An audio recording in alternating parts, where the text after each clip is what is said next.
know I love mess, right? Oof. Literally last night, the hostess warned us that our table was ready, but it was right next to a couple that was breaking up. And I said, take me there now. And then she said, I think the guy had an affair. And I asked if I could sit with the couple. Okay? I love mess. But the midterms have begun and they are messy. I'm Lucas and I host a late night talk show in New York City. So everyone's talking about Texas.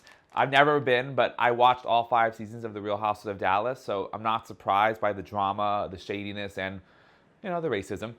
The Republican primary is headed towards a runoff because not even $70 million could help Senator John Cornyn get to the 50% threshold. So now he has to battle it out with Texas Attorney General Ken Paxton, a man who has the moral compass of a subway rat. Actually, that's unfair to rats. Sure, they have a lot of sexual affairs, but they don't use their office for personal gain or strip people of their rights. Paxton is slamming Cornyn because he didn't support Trump trying to overturn the 2020 election, and Cornyn is slamming Paxton for being disgusting.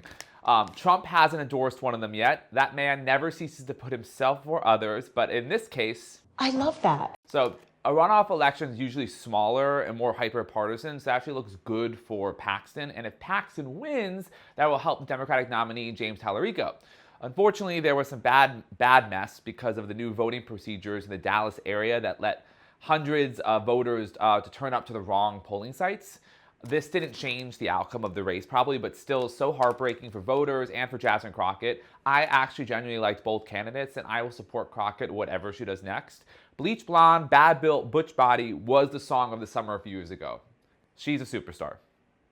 And good news is that the confusion yesterday was specific to the rules made by Republicans for this primary. But it doesn't mean they aren't trying to find ways to mess with the midterms. Just look at that SAVE Act, that mess of an election bill. But we won't let them.